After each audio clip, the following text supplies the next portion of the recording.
Hello and welcome back to What the Frick podcast. Shocker that I have an episode coming out about Taylor Swift, but we all know that I cannot stray away from this when this is what's in the news, it's in the public eye. So let's talk about it. The life of a showgirl, baby. I'm going to be completely transparent throughout this episode. As you guys know, I am a huge Swiftie. Went to the Eras Tour 6 times. Also went to her Red Tour and Reputation, and I am certifiably insane, as some may like to call me. So when this first came out, I will say I was nervous because when Tortured Poets came out, it was such an overwhelming album, and then it was the double release, and every song kind of melted together, and she was using these giant words, giant vocabulary, and I felt like I was never going to understand the album, never understand what she was saying, and it was just like so different than, some of her previous albums.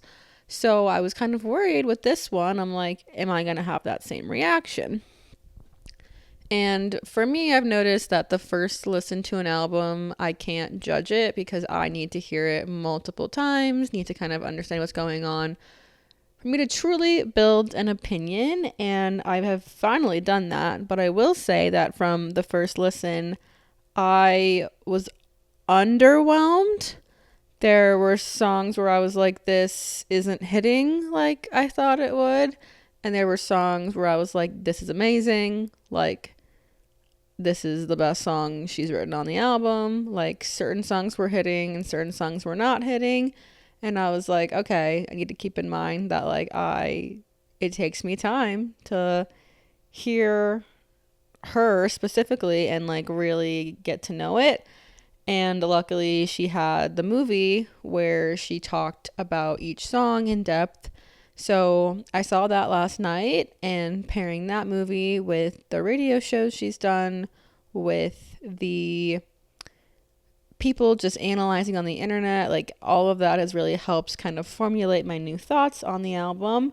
And I will say that now it's been 48 hours since it came out. I definitely love it. It's definitely great. Is it my favorite album of hers? No. Does it have even like my favorite new Taylor song? No. But do I think it's good, and do I like it, and do I support it? Yes, of course. So, and I'm the kind of person too where it's like I can listen to an album and then it's like 7 months later a random song will come on from it and I'll like hear it in a whole new light. So who knows if that'll happen one day, but I did want to talk about it. So starting with the opening song, The Fate of Ophelia. When I first heard it, again, I was just like really confused. I could tell it was a pop hit, but I was just like, I don't know what's going on. After seeing the video, after hearing her talk about the behind the scenes of the video and all that went into it, and actually learning who Ophelia is in the Shakespearean world, this song is a hit. It's so good. The video, if you haven't seen it, like every little thing she does is so meticulous, and her brain is truly like a work of art. Like, God built her different. I can only imagine the amount of money she spent on that video, considering she has every Eras Tour dancer in it, and just the production design of it all. But after this song is obviously like the lead kind of on the album, so I think she did a good job picking that as the first song, and the video is amazing. And now that I know the lore of Ophelia and how it's connected as well to the album cover, I think it's a great song and it's very catchy. So if I had to rate it out of 10, I would probably give it an 8 out of 10. Song number 2, Elizabeth Taylor. This is a song where I first heard it and I was like, okay, it's supposed to be another very upbeat poppy song, but like it was not hitting. This is one of those songs where I was like, I don't get it. It's not hitting. I also like don't know who Elizabeth Taylor is. I've heard her referenced in Sex and the City, but I'm just like, I know she's like a famous pop culture icon, but like what is the dealio here? So then hearing Taylor explain how it's like fame comes and goes and all of this stuff, like the song has now grown on me for sure. Still not my favorite. It does have some catchy lines, like you're only as hot as your last hit, baby. I like the message of the song, but like it's just not my favorite out of them all. So if I had to rate that one, it would probably be like a 6 out of 10. And then moving into Opalite, which might be my favorite. I don't know. I'm between that and one other one that we'll get to. But this is just sort of that very fun, poppy dance in your pajamas at night song. Like, it's just happy go lucky. And I love how she describes it as opal being a man made stone, and you make your own happiness, and you have to sort of like dance through the lightning to get to your own, and you shouldn't depend on things and just like build your own happiness basically. So it's just such a fun song, and I think this is going to be one that like really goes high in the charts for a very long time. So if I had to rate this song, I'm like, do I rate these compared to other songs? I'm gonna say no, just because it's like I know her other songs and other albums so well. So if I was like to compare this to like So Long London, which is obviously a 10 out of 10 song, like I can't do that. So I'm just rating these songs based on this album and what's around in this album. So if I were to rate this song within the album itself, it would be a 10 out of 10 because I think it's amazing pop, catchy vibes, love it. Moving on to Father Figure, this song still kind of confuses me a bit. I know it's about power. People think maybe it's like she's talking down to a younger version of herself, like another singer, or maybe she's talking upwards in terms of the people who stole her albums. It's kind of up in the air about that. But it's a catchy song with the interpolation from the original Father Figure song, and I kind of like the naughtiness and the use of some profanity in this song to like kind of show that power. And it's a very catchy vibe. I think the more the song plays, the more and the longer you get into the song, the catchier it gets. So this is one that I know is going to continue to grow on me over time, and for that I will be giving it an 8 out of 10. Moving on to Eldest Daughter, track 5. I was excited about this song because it's a track 5, which if you are unaware about Taylor lore, every track 5 is like one of the most meaningful songs. And being an eldest daughter myself, I was like, what is this going to be about? And the song itself, I don't vibe with quite as much, but her explanation of the song meant so much to me, being that it is about sort of how the world thinks it's cool to not care, and what you put on the internet has to be so curated, and you can't really feel anything, or you can't want to find love and happiness. You just kind of act like you don't care about that, and you're cool and you're hot and you're doing your own thing, living your best life. But like, it's okay to have feelings and care. And then like pairing that with like the mindset of being an eldest daughter and sort of taking care of the family and feeling like you're kind of a third parent in a way. So that whole sentiment, that whole message obviously just like really stuck with me. So I love the message of the song, and assuming the song will grow on me over time. And so for that reason, I will give it a 7 out of 10 because the writing is it's good, and I love the message. All right, next we have Ruin the Friendship. This was a song when I first heard it, I was like, what is this? I don't like it at all. Confusing. A lot of people thought this would be about Blake Lively and their friendship being ruined, but Taylor quite literally took that and did a 180. So first listen, I didn't like the song at all, and then after hearing the explanation of it and seeing the lyric videos, I was like, this is actually, I think, one of my top 5. So this one is cool because it is kind of comparing how when you're younger, and I have dealt with this myself, so it's relatable to me, maybe not everyone, but when you're younger, you may have a friend and maybe you have a crush on them. Maybe you think you want to like move things a little bit more along with this friendship, but you're worried because it might ruin the friendship. So for like anyone that's been in like, I feel like a friend group in high school, and it's like all of a sudden one of you kind of likes somebody else, but then like your friends are like, well, you can't date them because if you break up, it's going to ruin everything. It's going to ruin the friendship. And I have definitely have those thoughts before where I'm like, is it worth it? Like, probably not. So like, may as well just do nothing. But this song is basically saying like, take the chance, ruin the friendship, because if it works out, great. If it doesn't, then like, oh well. But it ends kind of sad with her saying how, I guess, one of the guys that she did not ruin the friendship, but she did not take that chance with, I guess, died somehow. So it ends kind of sad, actually. But I think and so for that reason, alone, I feel like it's fun to see a song come low on the totem pole and then work its way up pretty quickly like that. So for that reason, I will be giving it an 8 out of 10. Next, we have Actually Romantic, and I have a lot of mixed feelings about this song. Is it a certified banger? Is it fun to sing? 1000%.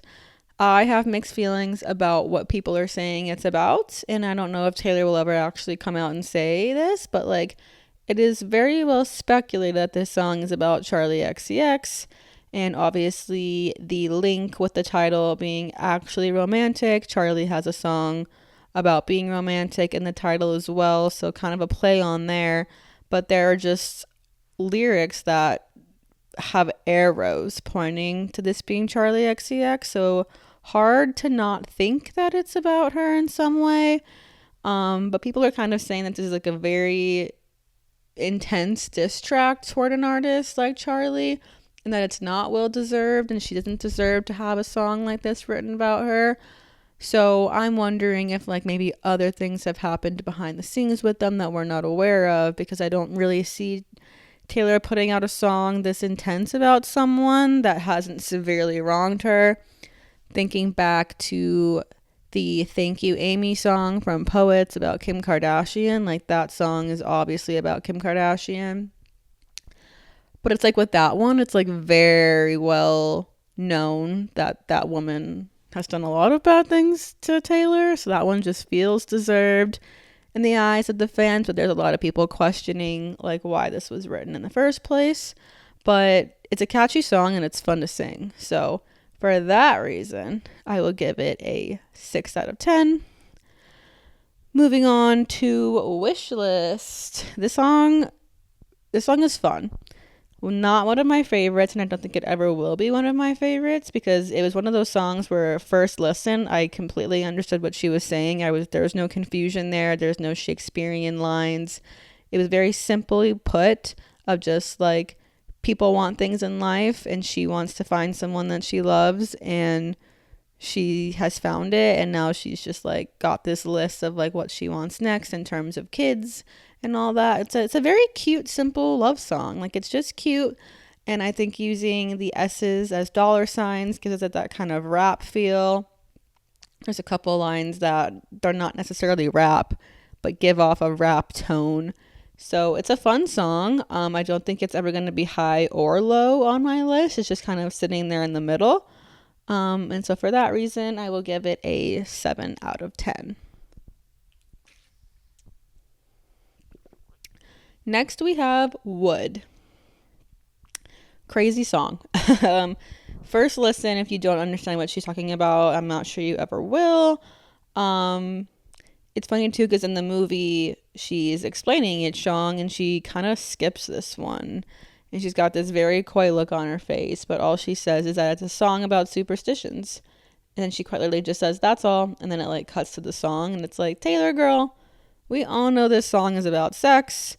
It's quite literally about her fiance's private parts. Like, it is so clear what this song is about, but like, it's such a fun song. And the first couple lines are superstitious, so I guess she's not lying when she says that. But it's just like a fun, quirky little song, and you can maybe start to see the effects of Sabrina Carpenter taking on Taylor, because she's a very fun artist who has a lot of sexual songs and innuendos, so kind of fun. Maybe she like got some inspiration from her for this. I think it's a fun song. I think people that are saying, oh my gosh, little girls are not gonna be able to hear this. It's like, Taylor's 36. She's been making music for like 18 years. She doesn't need to appeal to the younger population anymore, but like, there is a clean version where she does not, say certain things, but also it's like there's not a single word in this song that's like necessarily explicit. But if you are old enough to read between the lines and like you know what she's saying. So anyway, for that I will give it an 8 out of 10 because I was like certified banger off the bat when I first heard it. Going into number 10, we have Cancelled. This is the song when I first heard the album first time through that like really stood out to me, and I was like, this is it. This is the one.